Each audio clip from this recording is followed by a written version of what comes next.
11 km od Vrnjačke Banje nalazi se manastir Svete Petke u Stublu.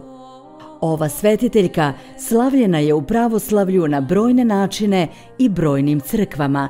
Sahranjena je u rumunskom gradu Jašiju, odakle je stigao i pokrov svetiteljke kao poklon manastiru u Stublu.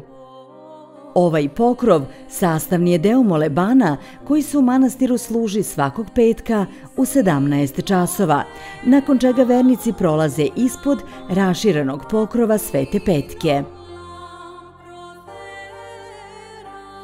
Lepote ove crkve često su opisivane, a posebno se ističe zidno slikarstvo, čiji je autor protosinđel Stefan Đorđević. Netaknuta priroda koja okružuje manastir u Stublu dodatni je ukras i ističe mir i skladnost crkve posvećene velikoj pravoslavnoj svetiteljki. Nakon izgradnje Svetog hrama, stanovnici Stubla su želeli da ga posvete Velikom petku. Na taj dan oni su se i pre izgradnje manastira skupljali na ovom svetom mestu. Kako je Veliki petak dan Hristovog stradanja, episkop Žički Stefan nije odobrio da to bude dan manastirske slave.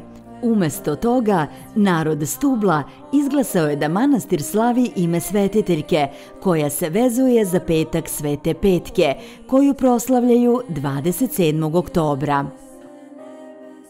Od njegovog podizanja pa do danas, Stubal se razvio kao prava duhovna i kulturna riznica. Od samog početka izgradnje ništa u vezi ovog manastira nije bilo slučajno. Izgrađen praktično samo jakom voljom i na čvrstoj veri, Stubal predstavlja proizvod ljudske sloge i zajedništva. Kao takav godinama se razvija radom i posvećenošću meštana, čime se oni veoma ponose. Manastir Svete Petke izgleda kao prava pravoslavna bogomolja. Pored bogatog živopisa crkve, manastir je bogat jedinstvenim elementima od duhovnog značaja. Sveti kamen, deo starog manastira za koji se veruje da ima lekovitu moć. Predstavlja se da je nekada bio stub oltarskog stola. Vremenom se razvilo verovanje u čudotvornu lekovitost kamena, pa su ljudi, nadajući se isceljenju, prilazili i prislanjali obolelo telo. Sveti kamen se sada nalazi u maloj crkvi iza glavne manastirske crkve. Biblijski park, jedinstveni deo manastirskog kompleksa koji nudi potpuno nov doživljaj biblijskih scena.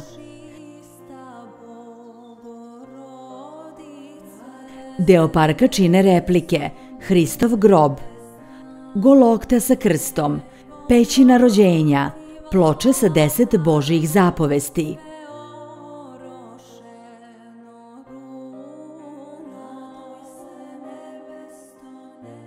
Manastir je za posete otvoren svakog radnog dana i tokom leta od 8 do 20 časova, zimi od 8 do 18 časova. Raspored bogosluženja je nedeljom i praznikom, liturgija je u 9 sati, petkom moleban i iznošenje pokrova u 17 časova. U manastir je preporučljivo doći pristojno obučen, u odeći koja prekriva ramena i kolena. Posetite ovaj manastir i osetite čari mira i blagostanja.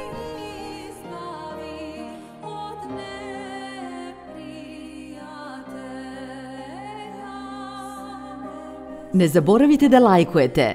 Napišite mi u komentarima šta biste voljeli da vidite u sljedećem videu. I naravno, subscribeujte.